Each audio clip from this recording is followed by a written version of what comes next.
What's going on, people? Welcome back to the channel. I'm Just United, here with myself, Gov, and my boy M-Flows. You already know. And you know what we're discussing today? The big result, not for United, of course, for Spurs, the 3-0 win.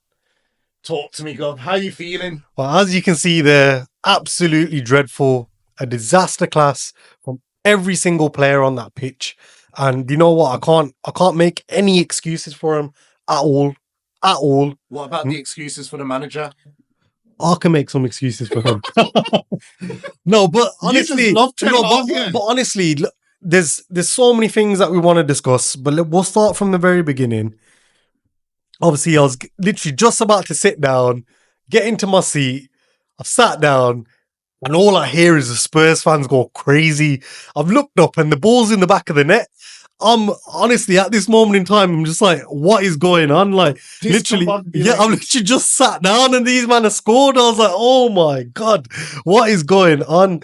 And then, from there, it just, the game just kind of went away from us. We had our chances, but I want to talk about their goal.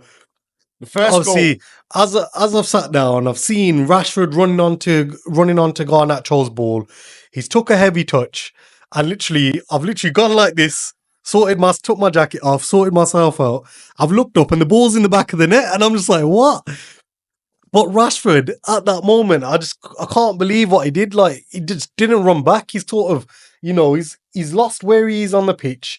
I don't know what he's thinking. He hasn't looked back to see Van de Ven running through 5 of our players and he should be with him because he lost the ball. He took the last touch, so he should be on the player that has got the ball off him. You should have that fight to win it back. You've literally just come back off the back of a draw midweek, which we didn't even deserve to draw. You guys deserve to lose that. Yeah. And you had a terrible result against Palace as well in the last game. Exactly. So in those types of situations, you want to see someone running back, flying in, making a tackle. Yes, okay, 100. It just wasn't there. And that set the tone for the game for me. Don't you think that's, you know what I thought was really embarrassing for yourselves and the whole team in general was that Spurs had come and they came like they were in a relegation dogfight, that they really needed those 3 points. They came honestly, like they played like they were the home team. In the first 3 minutes, they were like a rash all over you.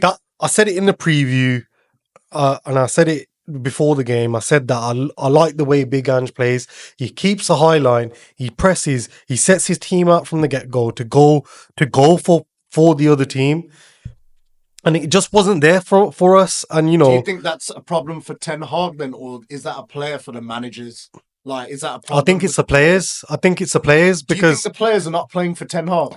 It's not that. I just think sometimes, obviously there's for that badge. No, but they should be playing for the badge, no matter what the manager says. Obviously, I've looked back at videos where you hear at half time and you listen to Gary Neville and Paul Scholes talk, and they say Fergie never used to really give. Obviously, if you're playing shit, he'd give a hairdryer treatment, but other than that, he ain't giving no hairdryer treatment. But do you know? His hair's all gone now. But do you know what I mean? But do you know what I mean? Like, they used to say Fergie never really used to discuss tactics. He used to say, get the players up for the fight and let the players go out there and do the job. As much as people like to jump on Ten Hag this, Ten Hag that, he's won 2 trophies, more than Big Ange, more than most managers in the Premier League. He's won 2 trophies in 2 seasons. But there comes a point, yes, he's got his own players through the door now. So would you take those 2 trophies and where you finished in the league though? No.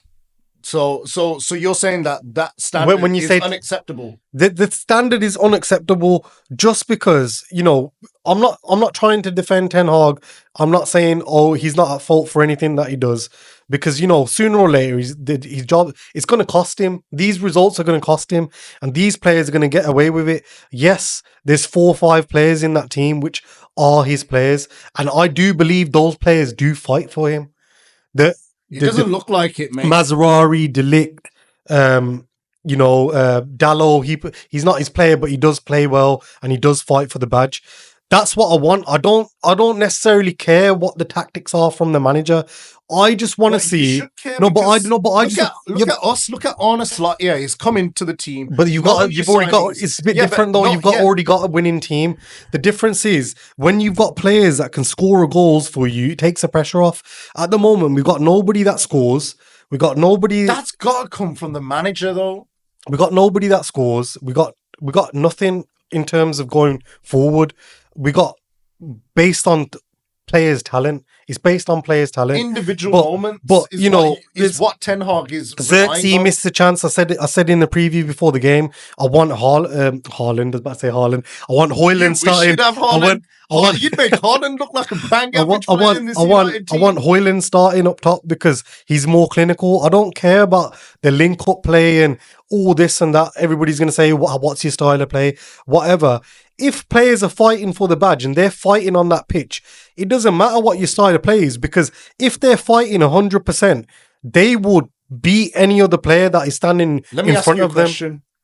Was you proud of that performance? No, of course not. Of course not.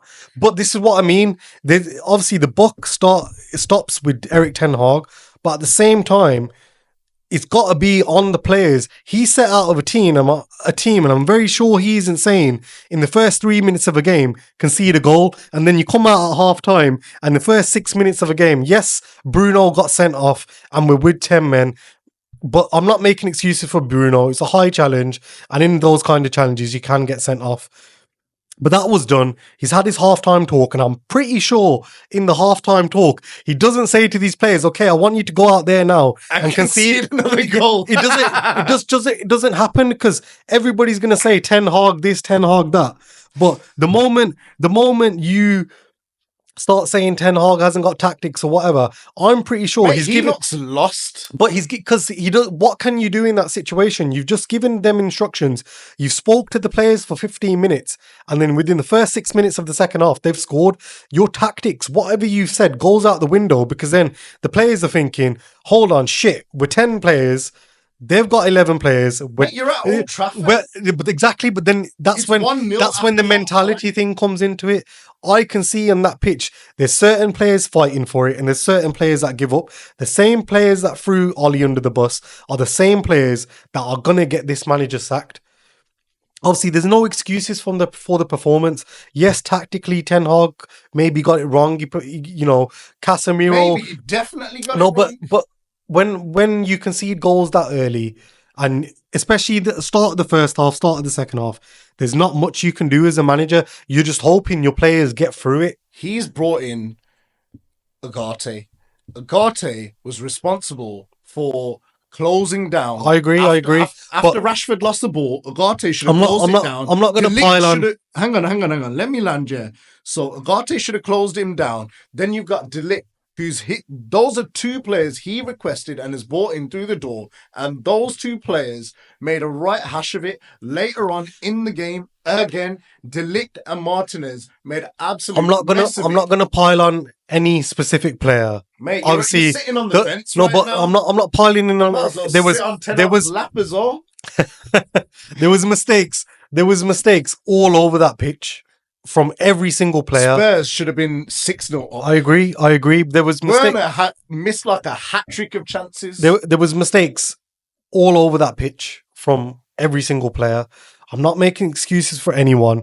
And I said before the game, Ten Hag's got to pick a side that is gonna win him games. This playing the same players every single game, not taking them out, not dropping them, no punishment, no reward for any of the players. You dropped Eriksen from the game, where, as in other games, he brings balance to the team. He provides Bruno some help to make those killer passes. You drop him from the game. He scored, you drop him. Ahmad scores an assist, you drop him. But you continue to play Rashford, you can continue to play Xerxes. These players haven't scored in the Premier League in how many games? Do you not agree that sometimes you need to play players into form as well? No. Not when your season's going the way it is. You cannot take any risks. And, I just want to finish by saying, as much as, everybody says it's all Ten Hag's fault, blah, blah, blah, blah. I agree to some extent it is. But with those players being put on that pitch, they have to understand. You players need to understand that you're playing for Manchester United. You're not playing for Blackpool. You're not playing for Ipswich. You're playing for Manchester United. And if you ain't got the balls to carry that badge like a proper player, that any other team, when you're coming through the ranks or you just signed for Manchester United, what did you want to do? You wanted to be the best player on that pitch, and I did not see anything of the sort from any player on that pitch on Sunday. And if you can't carry the badge and you ain't strong enough to carry the badge, leave the club. Do not be taking wages to put in shit performances like that. And that's all I have to say on that result. Let me say one thing to add to that though. Yeah, Spurs. Yeah, whilst they were playing, obviously you look at. It doesn't matter about Spurs. No, it matters about our performance. Let me land though. Yeah, so look at their defense. Yeah, their defense is at a unit. Yeah, their defense is working cohesively. You've got Romero, Van der Ven. They're all doing their job. Mate, but this is what I mean. If their players looked at De Ligt like that was a delight. No, but what I mean, obviously, going in the game like that, you just think to yourself, if you're not strong enough to carry the badge, you're not strong enough to play for this team, you're not strong enough to dig in when you're 10 man down. When you're 1 man down, if you're not strong enough to dig in, you're not good enough to be at this club. And that's the bottom line. That was the Manchester United review for the Tottenham game. Let me know your thoughts below. Don't forget to like, share, and subscribe. And I'll catch you on the next one. Yes, guys. We're out. See you later.